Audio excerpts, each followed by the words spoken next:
All right, well, I'm excited to introduce our speaker for today, Dr. Katie Cruz. Dr. Cruz is a graduate of Loma Linda University. She's a clinical psychologist, and she is the clinical director of Beautiful Minds Medical in Auburn, California. And she's here with her husband, Pastor Aaron Cruz. So, thank you. Good afternoon, everyone. So we are doing a 3-part series. Today we'll do part 1 and 2, and then tomorrow part 3. And they all really complement each other. So this is a plug for you to come to all 3. And the first one is entitled Conceal and Seal, the Invisible Wounds of Trauma. Many times when people ask me to come and speak, they'll say, can you speak about depression? Can you speak about anxiety? And I used to. But then the longer I've been in this field, I started to realize really that trauma is the root behind depression, anxiety. And many times mental health and the field of mental health are really focusing on the symptoms, but we're not focusing on the root. And so trauma is often the root. And so I like to now speak about trauma, not just because it's the root, but because we don't talk about trauma. So one, if it's the root and we're not talking about it, right, that's a problem. And we'll especially highlight in part 1 the invisible wounds, right? We might be talking about things we see, but when it's something we don't see but it's affecting us to the core, it's important to talk about. And this whole first presentation is we're talking about the importance of trauma. And so why do we not talk about trauma? The first point is that there's this delusion that it's the minority. Only some people deal with trauma. And so let's first take a look at the statistics and whether or not this really is the minority. Here's a quote by a trauma expert, Peter Levine. Trauma is perhaps the most avoided, ignored, belittled, denied, misunderstood, and untreated cause of human suffering. If we first look at childhood, these are really sobering statistics. More than 2/3 of children reported at least one traumatic event by age 16. 2 out of 3 children. And always keep in mind, whenever we talk about statistics, these are the ones that are reported. So you always wonder, is it more than what we hear? A report of child abuse is made every 10 seconds. And we do know that in the field of mental health, not everyone's reporting child abuse.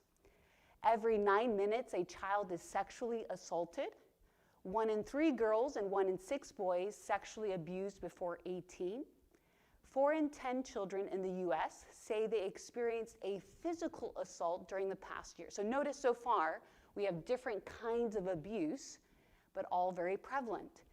And then notice not just that there is abuse, but the severity of it. In 2023, about 2,000 children died of abuse and neglect in the US.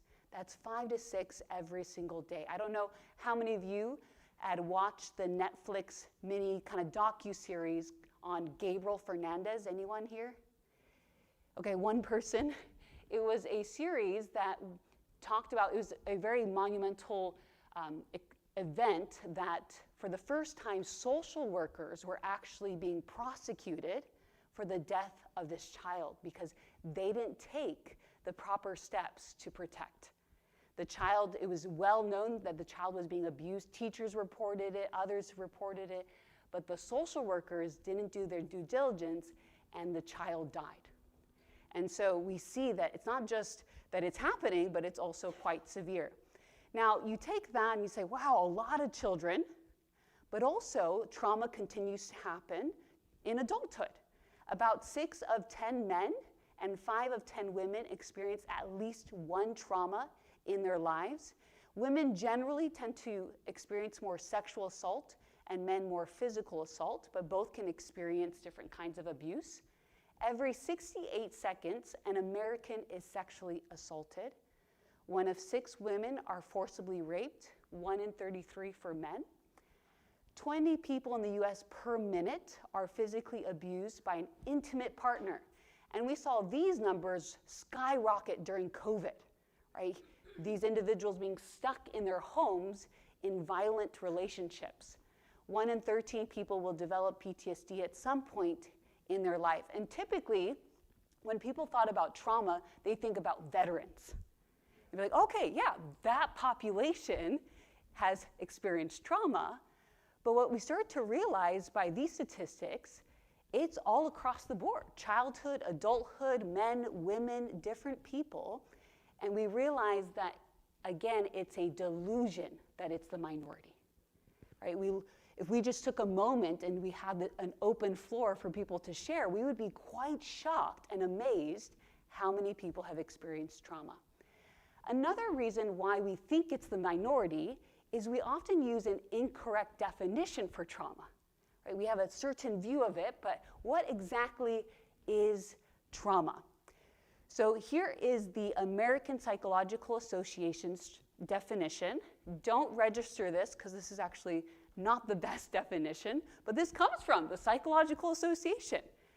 An emotional response to a terrible event like an accident, rape, or natural disaster. What do you think is problematic with this definition? Anyone? So say it out loud. It's more, yeah. Now, it gave it just some examples, but what about the definition, an emotional response to a terrible event? It's not just emotional, yes. What else? Yes. So I kind of cued you in with the things that are highlighted. Not just emotional, and not just a stereotypical terrible event, singular event.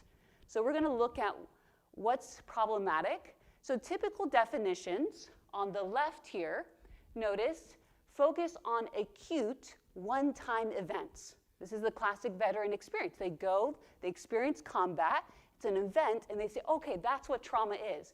But a lot of times people experience trauma as an event or a series of events.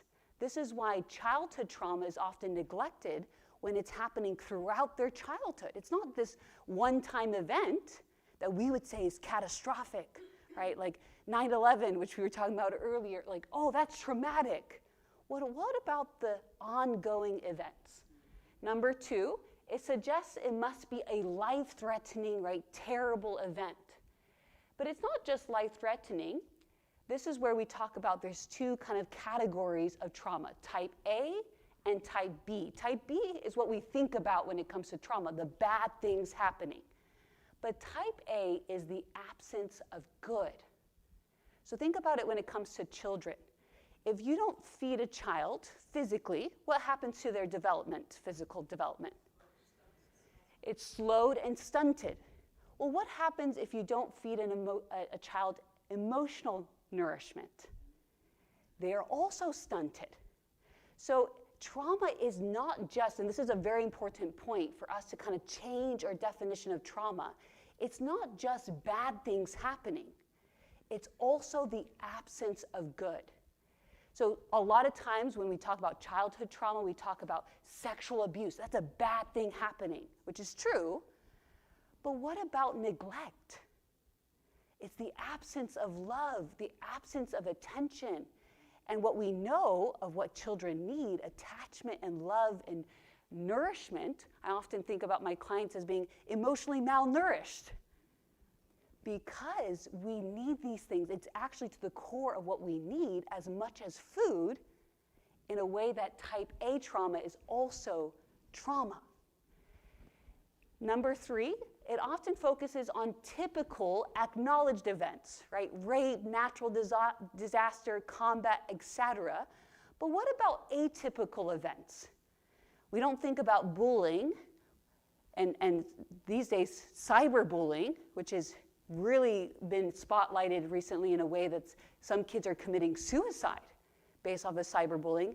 What about a detached mother? I've had clients where they share their younger years and they tell me, oh yeah, my mom was really depressed. And what impact does that have on a child? A baby's crying and crying and crying. That is traumatic for a baby. And their mother may love them later on, but maybe the mother is just depressed and unable to be there. So there are many good-intentioned parents with children that could have still experienced trauma. Another common one are medical procedures. I've had many clients who have had traumatic medical procedures.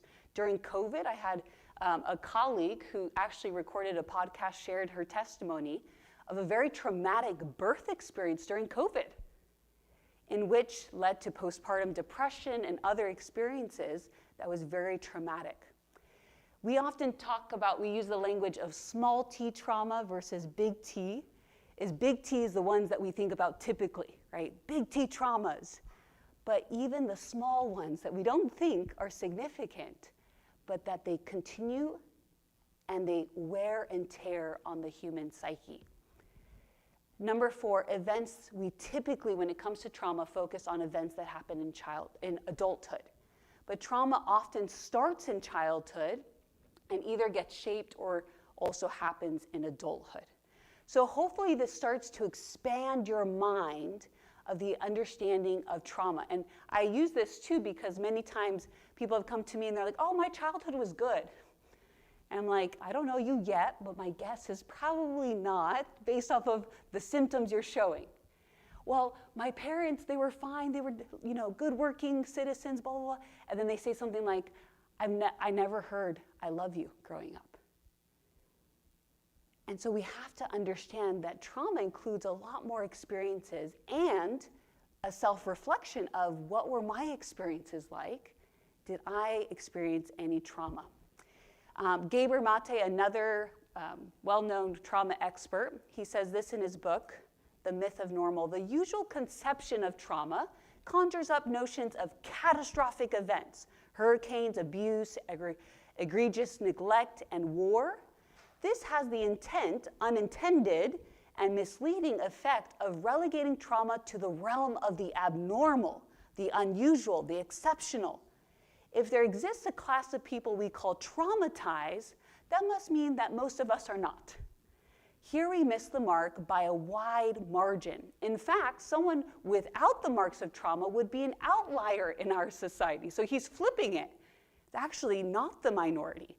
We are closer to the truth when we ask, where do we each fit on the broad and surprisingly inclusive trauma spectrum? Which of its many marks has each of us carried all or most of our lives? And what have been the impacts?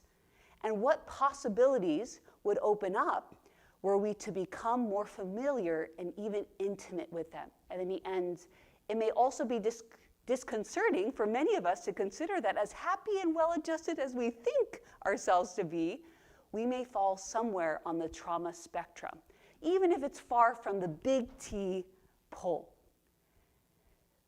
This is also a little bit of what my husband preached of earlier, of the collective trauma of how sin has entered into the world. We all have been impacted, and instead of looking at other people, some of you may have come here to say, oh, I want to help so-and-so, but it's also good to reflect on how have I been wounded. Now, what exactly is trauma? Trauma comes from the Greek word meaning wound, right? Very simple, wound. But what exactly is this wound?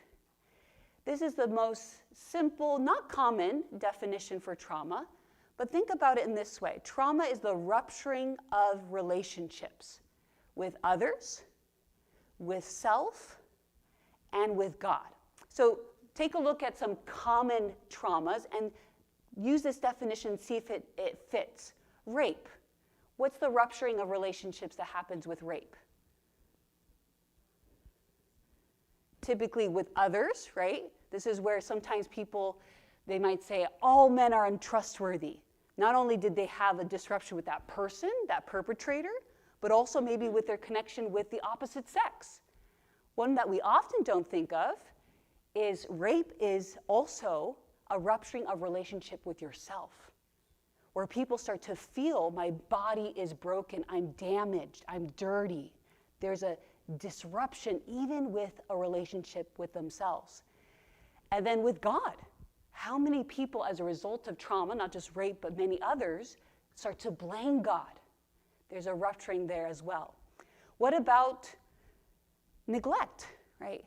Neglect is a common rupturing of a relationship with the person who was meant to care for you, whether parents or caregivers, a spouse. You can take each of these and you can realize at the core of what makes it traumatic is the rupturing of relationships. Why? Because at the core of who we are relational beings, which later, not today, tomorrow, we'll talk about. Then a big part of healing is reconnection. But trauma is the rupturing of relationships. Peter Levine puts it this way: it's a loss of connection to ourselves, our families, and the world around us. Now, what trauma is not? Certainly all traumatic events are stressful, but not all stressful events are traumatic. It often has these two components. This is where some people are saying, like, oh, now people are just using the word trauma all the time now, right? We've gone from like stigma to then people over-normalizing it. But trauma requires a diminishing effect. Did it have a negative impact on you? Some people, could have gone through a catastrophic natural disaster and it wasn't traumatic for them, right? A diminishing effect and a persistent effect, right? And this is why there's different disorders, right? The PTSD being the most common, but depression, anxiety, and others where trauma gets manifested in these ways.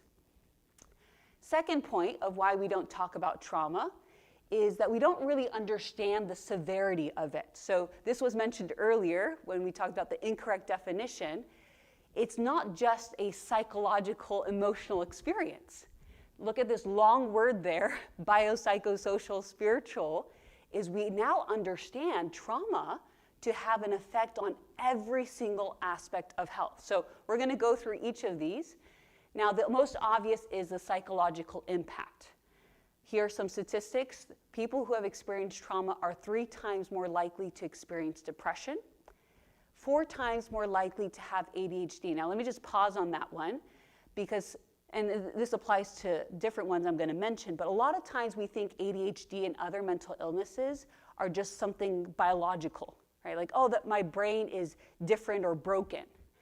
But there's a huge link between ADHD and trauma. And we see it, right? 4 times. That's another way to say that is you're 400% more likely to have ADHD when you've experienced trauma. And there's actually, research being done of like, is there actual gene for it? And they haven't found a gene for it. They found a stress gene, and that stress gene is often activated by trauma. 15 times more likely to attempt suicide. Many times people are like, oh, suicide's related to depression. What about trauma, underlying trauma? 4 times more likely to develop alcoholism. We'll talk about addiction next after this presentation. 2.5 times more likely to smoke. And then a host of a lot of different ones, not enough space or time to talk about it. But overall, trauma doubles the risk for developing mental illness, triples the risk of being diagnosed with a serious mental illness.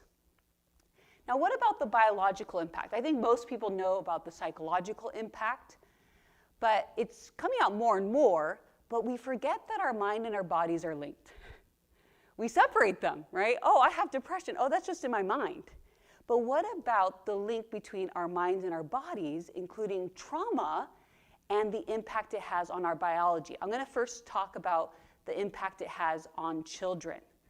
So some of these things are more technical. For those who know more about the body, I include it up here. But for those who don't, I'm going to just summarize what's generally happening. There's a change, a significant change in hormones. They have elevated children, they measure this in children, have elevated and prolonged levels of cortisol and adrenaline. Who knows what cortisol and adrenaline are primarily related to? Stress. Now, cortisol often gets labeled as the stress hormone. It's actually energy. But think about like when I see a bear, danger, danger, my body kicks into fight or flight, which is wonderful because I need to, well, actually, you shouldn't run from a bear. But I either need to fight or flee. My body needs to be fully activated. But with children, notice it says elevated and prolonged. It's not just my system turns on and I prepare for the danger's gone and it relaxes. It's chronically on. It's like you turn on the light switch and it's just on. What would happen if you left the light switch on, not turning it off? It's going to burn. Children are having these elevated hormones, which, in other words, chronic activation of their stress response. We have two main systems in which we switch from relaxed to activation. Relaxed to activation. Hopefully all of you here are in the relaxed state. And it's a way we recharge, and then when we have danger, then we turn it on.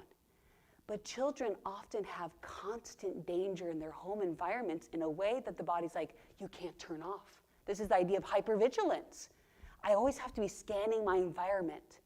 A classic example of this is for veterans. They'll often say, I can't sit with my door to the back, right? I need to watch the door because anything could happen. Hypervigilance. Vigilance is really good when you're in an unsafe neighborhood, right? Or you're in a territory that there's danger. But think about children that are having to constantly do this, and it wears and tears on the body. And part of that, number two, is you see a weakened immune system, which makes sense, right? If a system is constantly on and it's wearing and tearing, so some of these fancy words here are talking about a really compromised immune system. This is where some kids, a potential sign of trauma, not guaranteed, might be that they're constantly getting sick because their immune system is overtaxed and then vulnerable. What's sad too is some of these things, including thymus involution and so forth, are signs of rapid aging. These kids are aging rapidly internally in a way that is very damaging. In general, I don't know if I have this on a slide, but people who have experienced trauma, and especially that then lead to serious chronic mental illness, can live 10 years shorter than those who have not experienced that.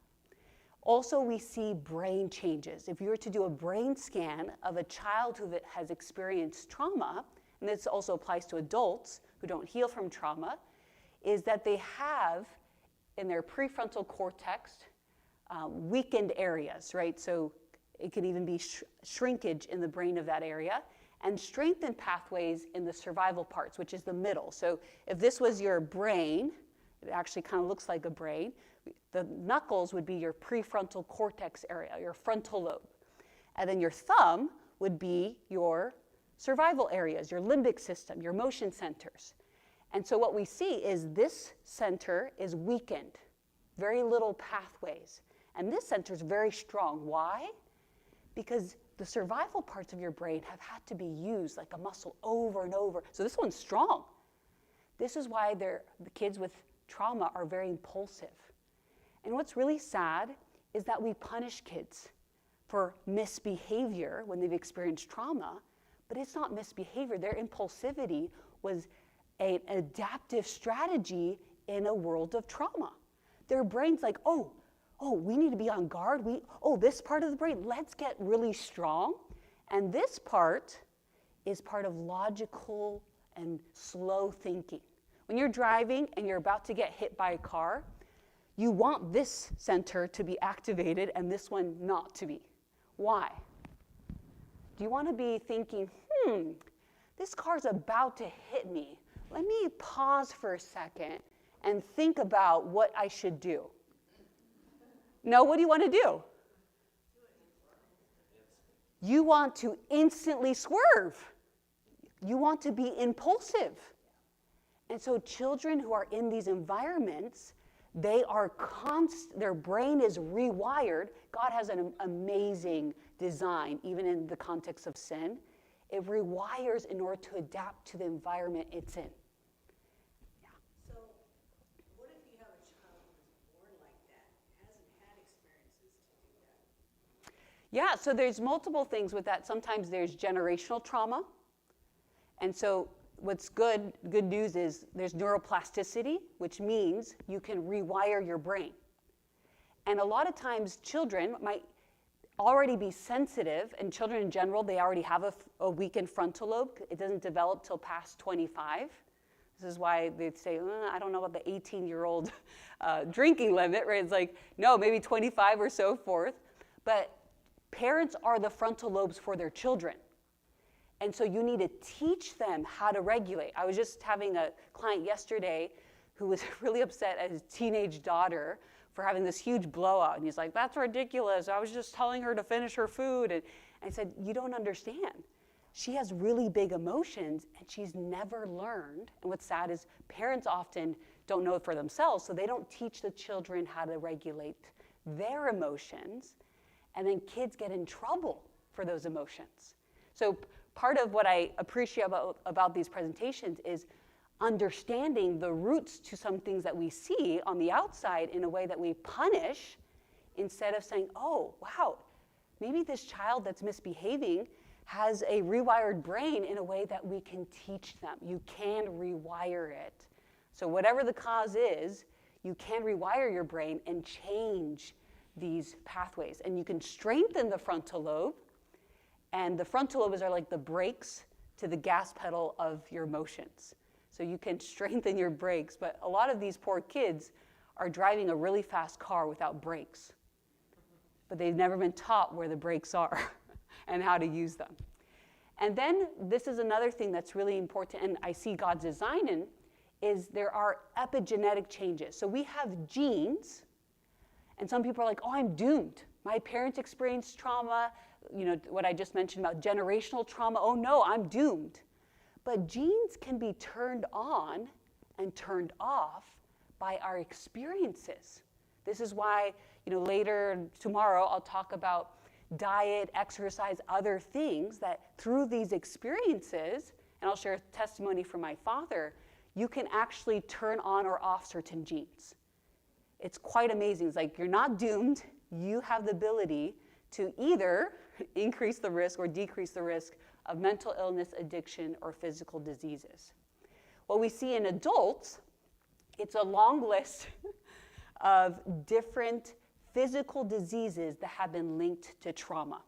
So I'm going to highlight a few that I see the most. I used to work in primary care settings where they just wrote this huge grant in Loma Linda, and I was one of the first students at that time, and then later I graduated and was hired on to be a psychologist integrated into primary care settings.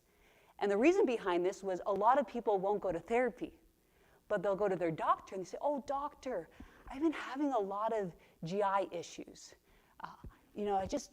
A lot of problems with my abdomen, and, can you fix my physical illness? And GI issues are highly tied to anxiety and trauma. Why? Because the fight or flight system I talked about that gets turned on. Well, when you're trying to run away from a lion, our body with our fight or flight turns off our digestion system. Why? Yeah, we need the energy for something else. Our body's like, hey, digestion, not a high priority right now, right? Let's not take the blood to the stomach. Let's take the blood to the hands or the feet or the legs. Let's fight or run. But imagine if you have chronic anxiety. Your digestion's on, off, on, off, on, off. You're eating, and instead of your digestion getting ready to digest your food, if you're anxious, this is why it's not good to eat while you're anxious. Think about your food's like rotting in your stomach. So a lot of people have GI issues, not simply just because they have GI issues, but because there's an underlying trauma. Also, we see this a lot with respiratory diseases. What's interesting is people with trauma, kids with trauma also have higher rates of asthma because there's inflammation in their body, and that inflammation can also affect the lungs. And then another common one that we see are heart issues, cardiovascular issues. Same thing that happened during COVID. A lot of people went into the ER saying, oh, I'm dying from COVID, and it was a panic attack. Or people still today without COVID are going into the ER. I'm having a heart attack, and it's a panic attack. Because some of the symptoms are similar, but we know that it can have an underlying mental health issue. Notice here, you can be 2 times more likely to develop chronic obstructive pulmonary disease with your lungs, 4 times more likely to develop other diseases as well. How many of you here have heard of the ACE study, Adverse Childhood Experiences? Okay, I would have guessed more. I'm not going to go into this in depth, but I encourage you to research it. This was a study done in 1995 by Kaiser. And it is one of like the star research studies that was done, just thousands and thousands of patients. And what they did was, Kaiser being, a hospital, looked at physical diseases. But what they were surprised to see is that they connected the adverse childhood experiences, you can think about in other words to describe trauma, and how it correlated with these physical diseases. And these were some of the ACEs that they included. Not just the typical trauma, which I appreciated, but physical abuse, emotional abuse, sexual abuse, neglect, both physical and emotional, but also household dysfunction. Did someone in their household have mental illness? Was mother treated violently? Was there divorce? Divorce is very, very traumatic for a child. Sometimes a child perceives that as death of a parent because they don't know what's happening.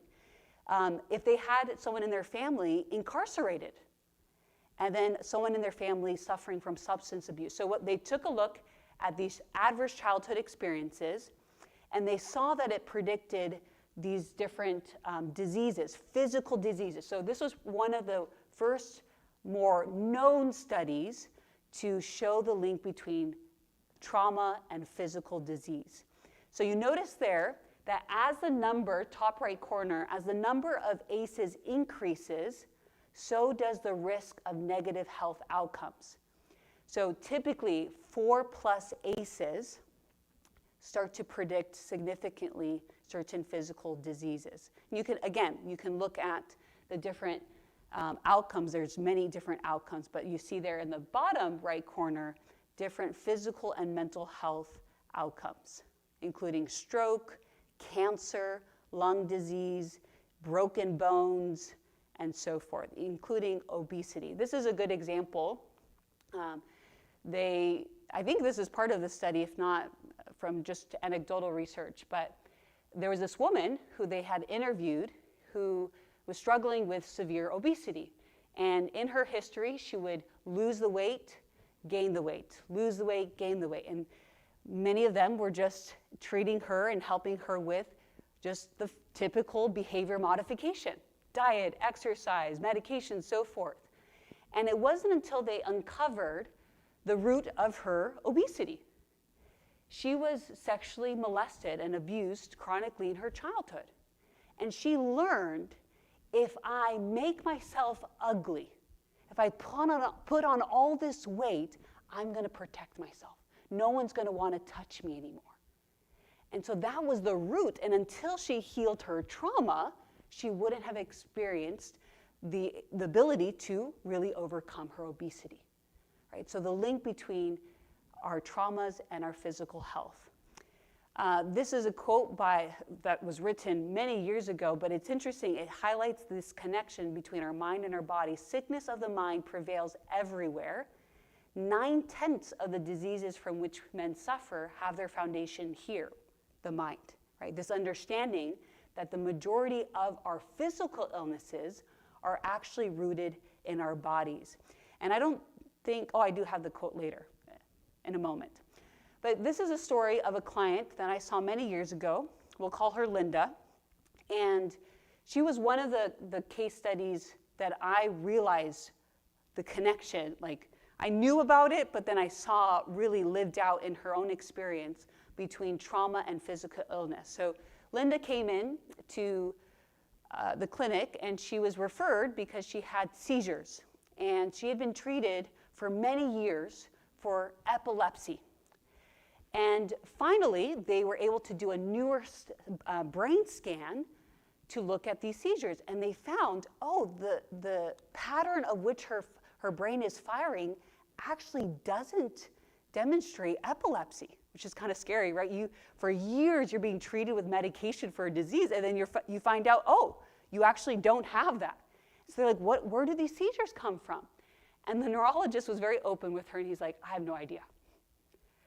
And then, so he's like, maybe it's psychological. So he sends her to a mental health clinic, And she's there thinking I'm a psychiatrist, that I'll give her medication. And I'm like, actually, psychologist is different than psychiatrist, but tell me your story. Let me see if I can help. She wasn't there for therapy. She was there for medication.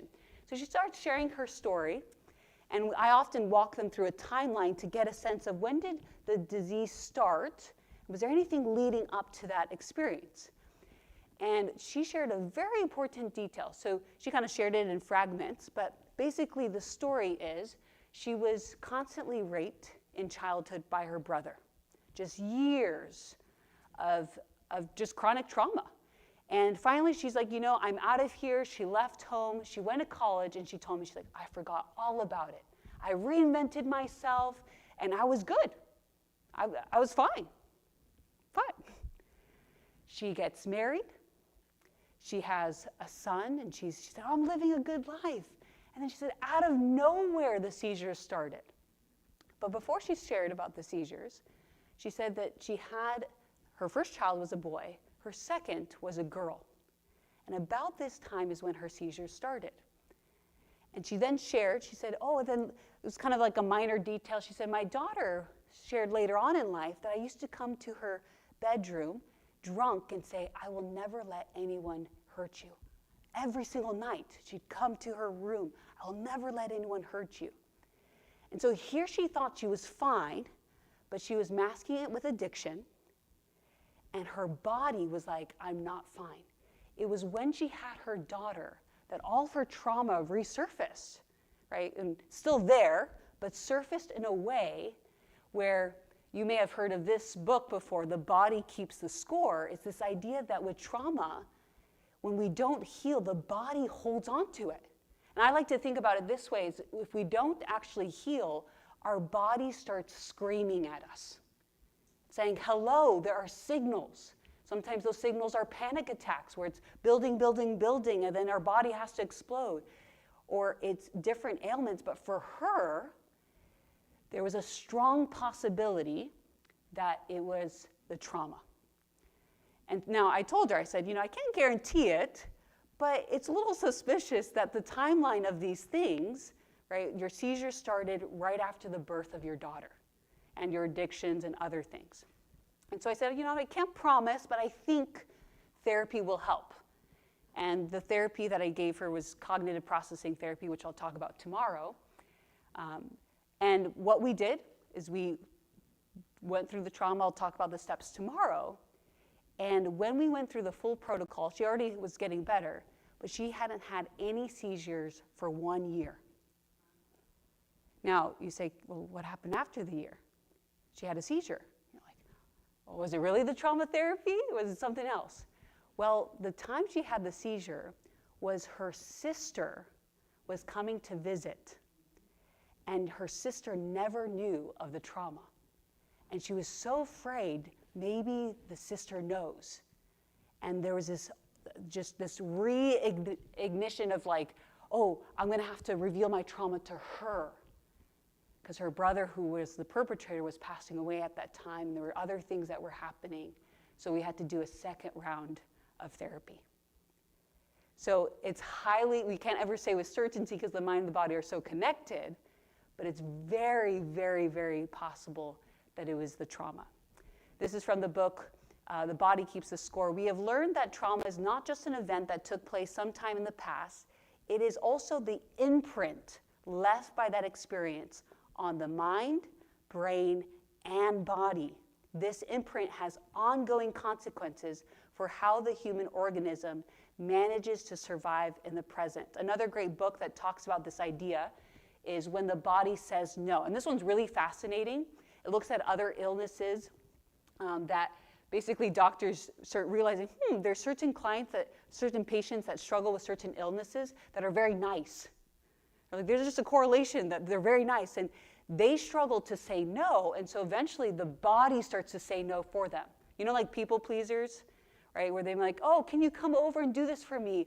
And you want to say no, but you say yes. And the theory behind this is all of a sudden you get sick. Well, your body will start saying no for you, especially chronically if you can't say no for yourself. Very fascinating. So this is the idea highlighted in the book Disease doesn't simply come from external threats. We think about it that way, pathogens, toxins. It arises in a body already made vulnerable.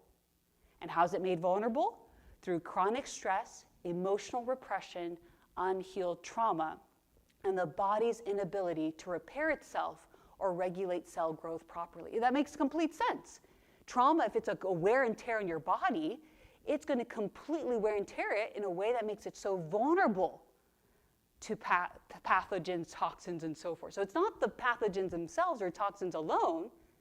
How resilient is your body if it's experienced trauma, and specifically unhealed trauma? Then we also see a social impact. This one's obvious, right? Poor social development. We see overall higher rates of divorce with people who have experienced trauma, intimate partner violence, fewer healthy relationships, and generally more unhealthy or toxic relationships. Tomorrow I'll talk about the importance of boundaries. It's something that a lot of people who have experienced trauma don't learn. But a good way to summarize this would be understanding the role of attachment. Is when we experience trauma, we don't learn how to attach in a healthy way with people. This is a book I highly recommend. It talks about attachment. It's written for couples, but it's so popular that single people read it, and it's a great preparation for singleness, for marriage when you're single as well. And it tells you what your attachment style is. So just to kind of give you an example of this, and I'm trying to think, do I talk more about this tomorrow? I don't think so. I have different presentations that elaborate on different points, but here's an example. They did an experiment with children, babies, well, young toddlers, and their mothers. And they try to see, okay, when the mother leaves, how does the child react? But then also, when the mother comes back, how does the child react? So a healthy child, how do you think the child reacts when a mother leaves, a healthy child? Cries. Some people, especially Americans, sometimes in like independent, self-reliant, are like, oh, the baby was fine. I don't need anybody. It's like, no, healthy attachment is the baby cries. But when the mom comes back, how does the baby respond? Excitement. Primarily soothed, right? Soothed. The baby is soothed. So cries, but then mom comes back soothed. But for other babies, the avoidant attachment, the mom leaves and either doesn't cry, but has this overall attitude, I don't care. The mom comes back, still plays, I don't care. What's really interesting, though, is they measured the internal stress response of the baby, and it's firing with adrenaline, cortisol, they're sweating, their heart rate is up, but on the outside, they look completely fine. That baby, in childhood, had trauma that learned, I can't rely whether or not my mom's going to be here. So let me adapt and let me seem okay, but they're not. So then they grow up, this is why it's important to know your attachment styles, they grow up to be avoidant. I'm fine, I don't need anybody. So if anyone starts to resonate with that, and adults still have that attachment style today, unless you take steps to heal. But the other one was the anxious attachment, where the mom would leave and they would cry, but how do you think the baby responded when the mom came back?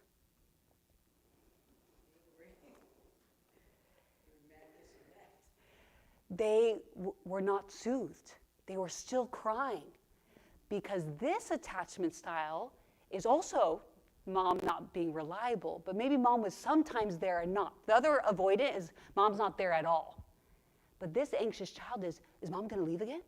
Maybe, and this clinginess of the child, and then there's also a mix. Some people are avoidant anxious, we call that ambivalent, where they do the push and the pull. The avoidant part, but then also the anxious. So this book goes through those attachment styles, but this quote specifically highlights that babies and children who experience strong, secure attachments will grow up with a well-developed capacity to give and receive love. But babies and children who have hurtful experiences, trauma, will grow up with an impaired love or attachment style. Most of us carry wounds from our childhood that now shape how we love our spouse, kids and others around us. And many times we just go to therapy or just try to read books to say, hey, I need to work on communication. I need to work on conflict resolution. And those are important skills. But what about the underlying attachment? Were you going to say something? I was going to say, is this the same for breastfed babies? What do you mean? What's the same for breastfed? Because I breastfed my kids. Mm-hmm. My sister did with hers. Mm-hmm. And, we had that push-pull. But her children is just, So that's one variable of many, but breastfeeding does help with attachment, right? And not just, literal attachment, but even with the hormones, oxytocin, the love attachment hormone in our bodies that the women release and the children also release when they bond. So that's a variable, but it's not the only one, right? So some women can still, formula feed and others and be intentional to attach their baby. They could have the bottle but still hold the baby with them. And so now if someone says, oh, I'm not breastfeeding because they're an avoidant mother already, then yes, that would be the case. Yeah. And this is where we see this idea with trauma, hurt people hurt people. And so many times, including in church settings at times, we are really upset at people. Oh, they hurt me. But this should help build some compassion. What hurt are they carrying? What invisible wounds do they have?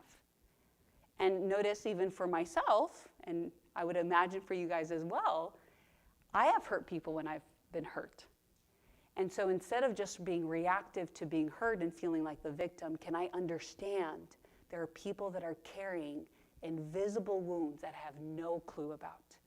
I love this quote specifically. If you don't heal what hurt you, you'll bleed on people who didn't cut you. And I think a lot of us are just bleeding on each other without realizing, well, for one, that person isn't really the person who cut you. I'm carrying wounds from my mom, from my dad, from past childhood things or even adulthood things, and we need to heal those invisible wounds. And so lastly, the spiritual impact is, remember, biopsychosocial spiritual, this is a big portion of the presentation, is trauma always impacts our spirituality. And I have a lot of clients who are like, I want nothing to do with God. And I tell them, what you choose is up to you. But as a trauma therapist, I have to address the area of God. Because it is inevitable for all humans, when they're searching for meaning, searching for purpose, to ask themselves, who is God? Who am I? Right? These big, existential questions. That's why when I worked in palliative care with terminal illness, with patients with terminal illness, even if someone was atheist, the most common question, why God, when they started to suffer? Why me? Why? Because it's inherent to us. I used to be like, oh, I'll tiptoe around the God thing. And I'm like, no, it's a part of every single human experience. And so if any of you here are like, I don't know about this God thing, I'd encourage you to examine your trauma. Because, especially childhood trauma, if you experience any trauma from a father figure, it's the most common way in which we project onto God as a heavenly Father. And so what I love to do is to help someone uncover that and say, hey, is that really God, or is it the person who hurt you, that you're understanding God through that lens? And maybe you're a person who is a person of faith, and you're trying to witness to someone else. It's important to not just be like, hey, this is God. It's like, well, who's the God that they know? And I had once told one client, and it was a bold move, and he initially got upset at me, and then afterwards he's like, okay, I understand. I was like, I don't believe the God you believe. And he's like, because it was filtered through his childhood in a way that he thought God was vindictive, God was unforgiving, that God was a God to punish. And even to this day, at times he's like, oh, I got this physical health problem, God is punishing me, right? So re-examining these perceptions that we have of God through our understanding of trauma. So the wounds are many. Notice biopsychosocial, spiritual, but we have to realize many times they're invisible. And we're so busy these days that we're not taking the time to actually reflect with it. And then the last point of why we should talk, part of the last point of talking about trauma is we're so confused about it. We don't want to talk about it because we're confused. Partially we're confused because there's a lot of paradoxes of trauma. And I'm just going to highlight a few for the sake of time. Is some people are like, I experienced trauma and I want to bury it. But yet the paradox is it's hard to banish from consciousness. Another common one is number 6, where we desperately seek connection, wanting to cling to others, but also we have this strong urge to isolate, withdraw, push others away. And so often we're confused. If you've been in a relationship, a friendship, romantic, whatever it may be, with someone who's experienced trauma, you're often confused. I'm like, there are mixed signals. They're like, want to be close to me, but then they pull away. It's like that child where mom comes back and the child's like, I want to attach, but then I don't. I'm scared. Trauma, and when we experience trauma, is very confusing, both for us in relationships, but especially for the person who's internally struggling. They have these big emotions, and yet they're trying to hide the emotions. They're trying, like number 5, explosively angry and harmful to their family, but they can't even stand the thought of others being harmed. It's very confusing both for the person and for the loved ones.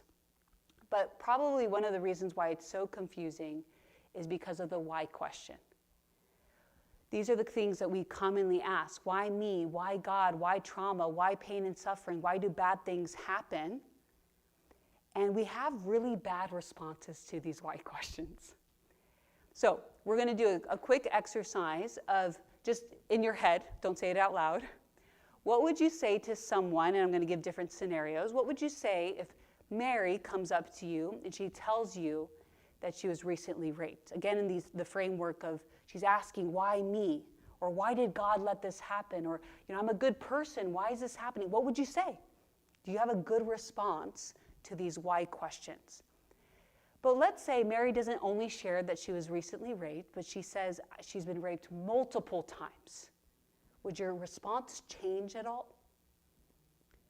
What about Robert and Susie, a young couple who just had a miscarriage? And they're wrestling. Why? Why did it happen? But then they share that they've been doing heavy drugs during the pregnancy. Would your answer change of why?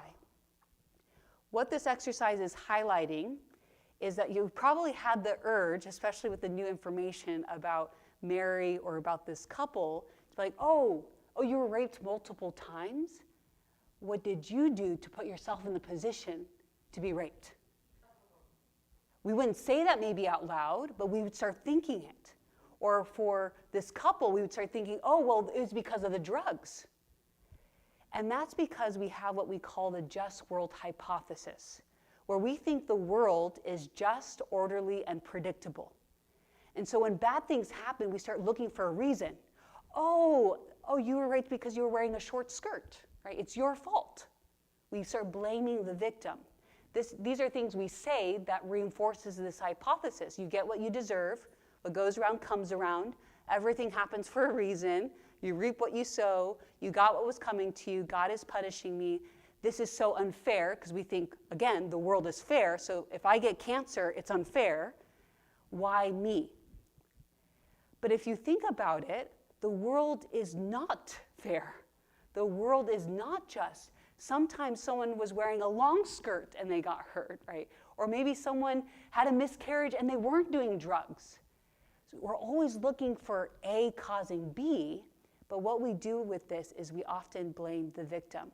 This is highlighted in the book When Bad Things Happen to Good People, written by a Jewish rabbi who says, I used to think like, all these bad things were happening to bad people. But then it happened to me. My son was diagnosed with progeria, which is rapid aging, basically waiting for the son to die at an early age. And he started realizing, whoa. And he says here, it's not how the world's supposed to work. Tragedies like this happen to selfish or dishonest people, bad people. And so it disrupted his view of the world. Because the world is nice if we think it's just, if it's orderly, if it's predictable. So we don't talk about trauma because we don't want the comfort that this hypothesis gives us to be ripped away. Trauma rips the certainty of life that anything could happen, even to good people. Another common book on trauma, more so for clinicians, but she says, to study psychological trauma is to come face to face both with human vulnerability, which is scary, in the natural world, and with the capacity for evil in human nature. We don't want to talk about it. It makes us feel really uncomfortable.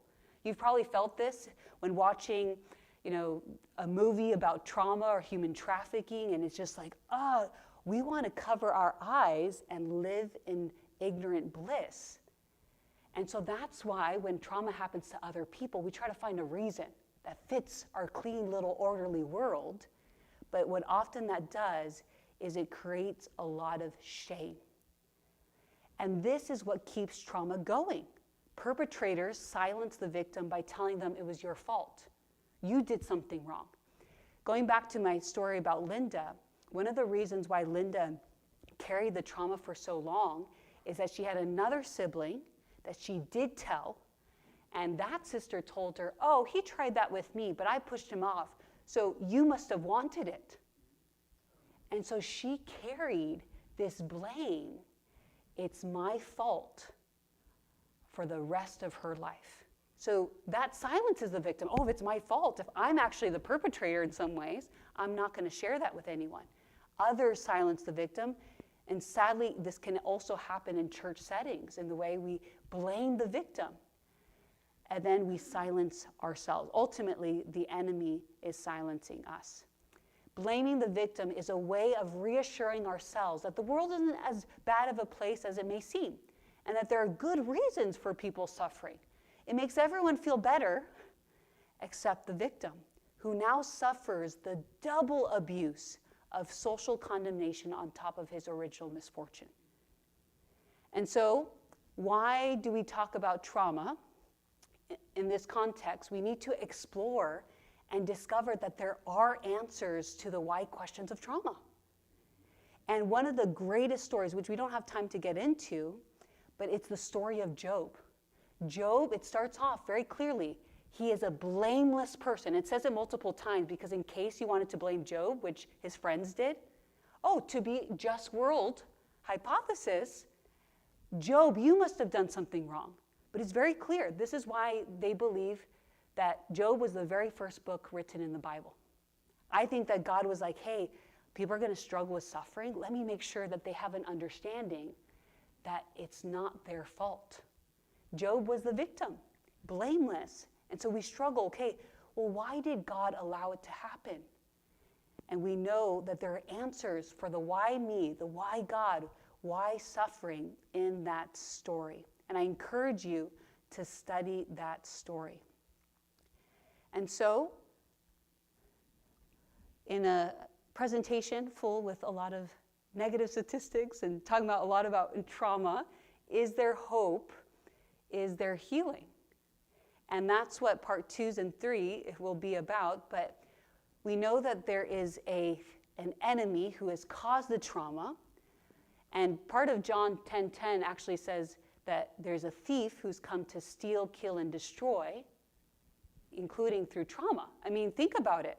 If you had one strategy to really harm humans, and trauma impacts your biology, your social relationships, your spirituality, right, your psychological health, every part of your being, it's a good strategy to attack the mind.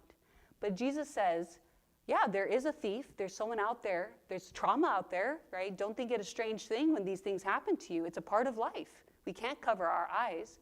But he says, I've come that they may have life and that they may have it more abundantly.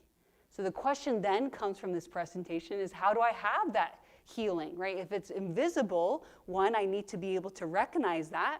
And hopefully this presentation has maybe, allowed for more reflection. But then also, how do I pursue? What steps can I take for that abundant healing?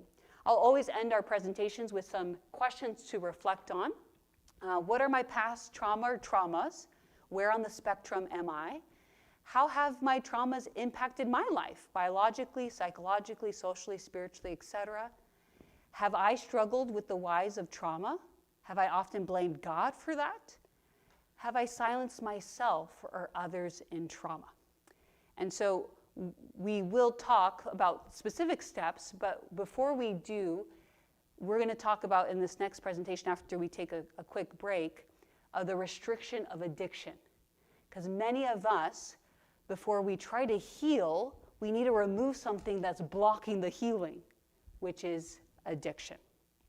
So it's 4:15. At least maybe like a 10-minute break. People can stretch their legs, and I don't know if you're going to say something, but go for it.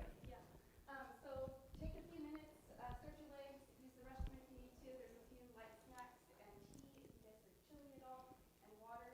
Also, just a reminder, if you filled out the raffle ticket, there's an empty basket on the table in the back, and we'll do a raffle probably at the end of your next presentation. Sure. And then I forgot to mention, all my slides will be available. So I often give just the digital version of my slides. So if you're taking notes or if you're taking pictures, just know you can have all of them. And then at the very end, tomorrow, I have a slide presentation of just resources, books I recommend and other things for more healing. So yeah.